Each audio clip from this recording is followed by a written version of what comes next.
just about quarter to 11 here, Mountain Time, Thursday, June 13th. I think Congress is voting on the NDAA, the National Defense Authorization Act, right now. And that legislation has a lot of language that's borrowed from the Countering CCP Drones Act, the DJI ban bill or whatever. I'm going to talk real briefly. It's going to be under 10 minutes. Just first of all, the external impacts. Secondly, how this is going to create more competition from existing firms and within existing firms. The third is this huge demand of weaning off of DJI, both in hardware and software. And the fourth is specifically how UAS Nexus can help. These external impacts, for starting, this is not going to dissuade DJI from out innovating or creating great product. If anything, I think it might actually motivate them to further create more distance and accelerate the development or release of a number of products they've shelved over the years that are still to this day like substantially better than what's been out there. So, and the blowback to this really is like, I don't care. Like, I'm happy that the folks in Latin America and Europe get access to the great kit, but that also means that our adversaries get access to that great kit, and that's what I'm worried about.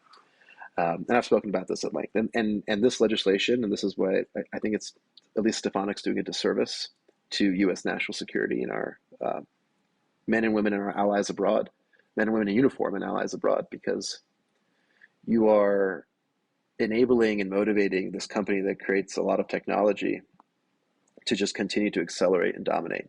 And it's not like, again, people understand DJI is not just out here selling like directly to a bunch of OEMs. A lot of it goes to distribution channels. They've sold over $20 billion worth of product in the last year alone. Okay, so good luck keeping with that. So enough of that, because it doesn't really matter anymore. We won't be able to have access to any of the newer stuff anyway. So we have to focus on how do we move past it. And in order to move past it, we have to recognize that this ban from DJI, you are lowering the bar for innovation for a lot of your end users. As a result, you're going to have a lot more competition. The Western firms, Blue UAS list, we haven't been competing with each other really. We've all been competing with DJI, and we haven't done a good job of it. Now we're competing with one another. And I can tell you the distribution of resources and capabilities is very, very different among different firms. It's incredible to see, like, some people have some things going on. There's companies out there that are building fully NDAA compliant drones. They have like 70 employees. They do millions of dollars in revenue. They've never raised a cent. You don't even know about them.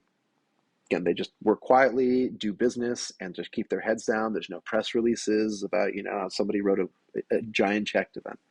And it's those companies that are going to come out of the woodwork and compete with the Skydios and the Brinks and all these other people directly. Not only do they have extremely strong engineering skills, but they already have inroads with the customers, right? I use an analogy for counter UAS. There was a company called Veris Technology Solutions that made, in my opinion, the best detect hardware in all of counter UAS. Very small team, under like 13 people. They never raised money. And they made more money than most companies have raised in VC in that space, okay? They got bought for some insane amount of money by Blue Halo. Okay, very quiet company, and the only reason that they were so successful because they made a great product that worked, and word of mouth of how good their product worked from their own customer base really mattered. And then boom, these guys all got minted, and now they're on a larger team. You're going to see this happen. You're going to see these companies come out. They'll get bought by primes, and then all of a sudden, wait, how did Northrop Grumman start making these super effective solutions, or Lockheed, etc.?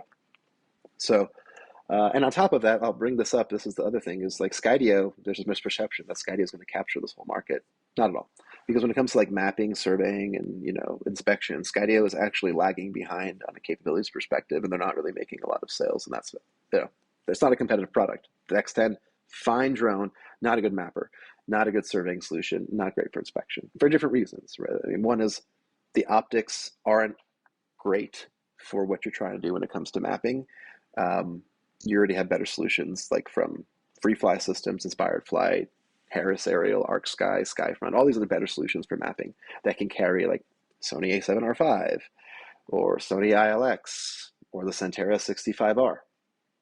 And you're getting way better performance. And more importantly, you're getting an unadulterated, like raw image.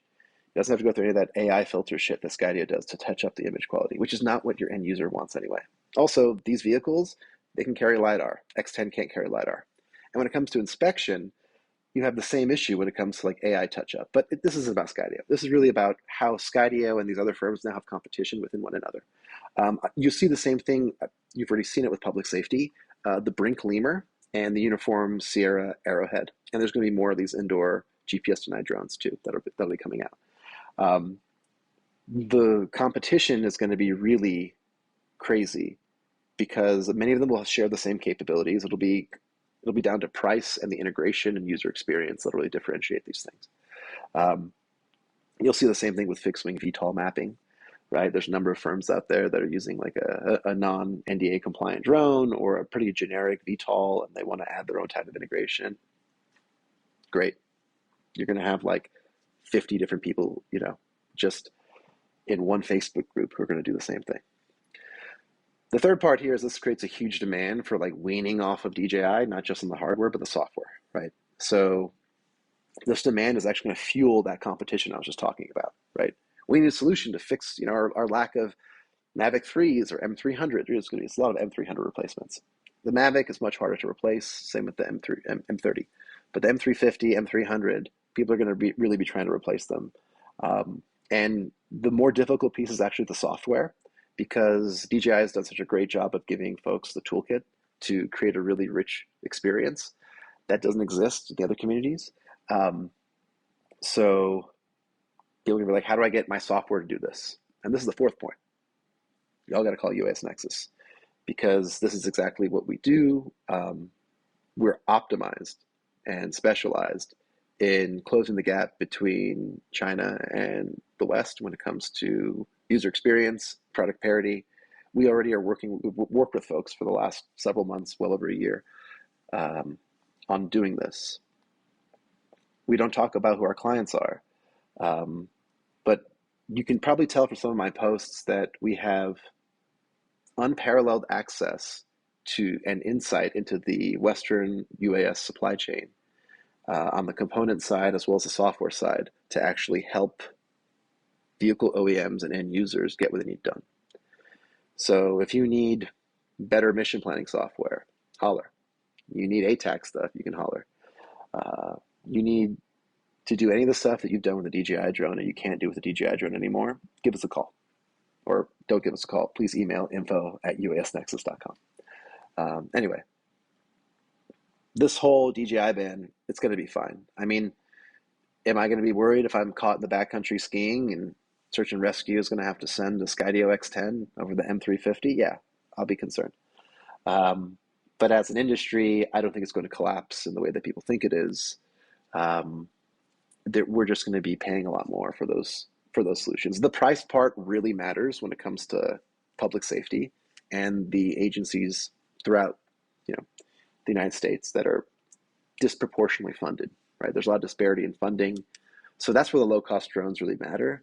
But engineering firms can afford the expensive drone with the LiDAR, right? The engineering firms are paying folks like Frontier Precision and other DSPs quite a lot of money to do that work, and they're using the right hardware. So that's not going to change.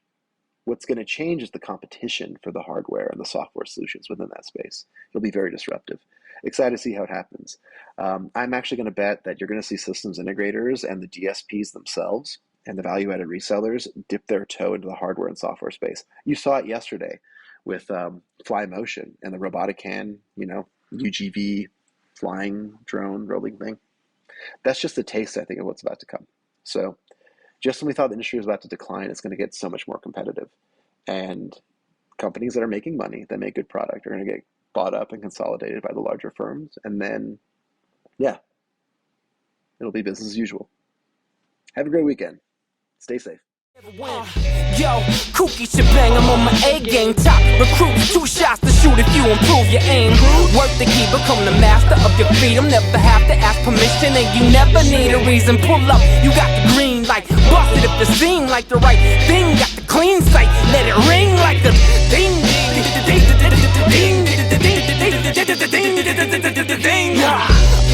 Bobby Sakafi in the lobby door, gotten with the clone fire. Product of the drone god, bros know the code of these streets. Lead them to Amazon, shifty like the condominium sands. You standing on shaky ground close to the edge, dead indigenous.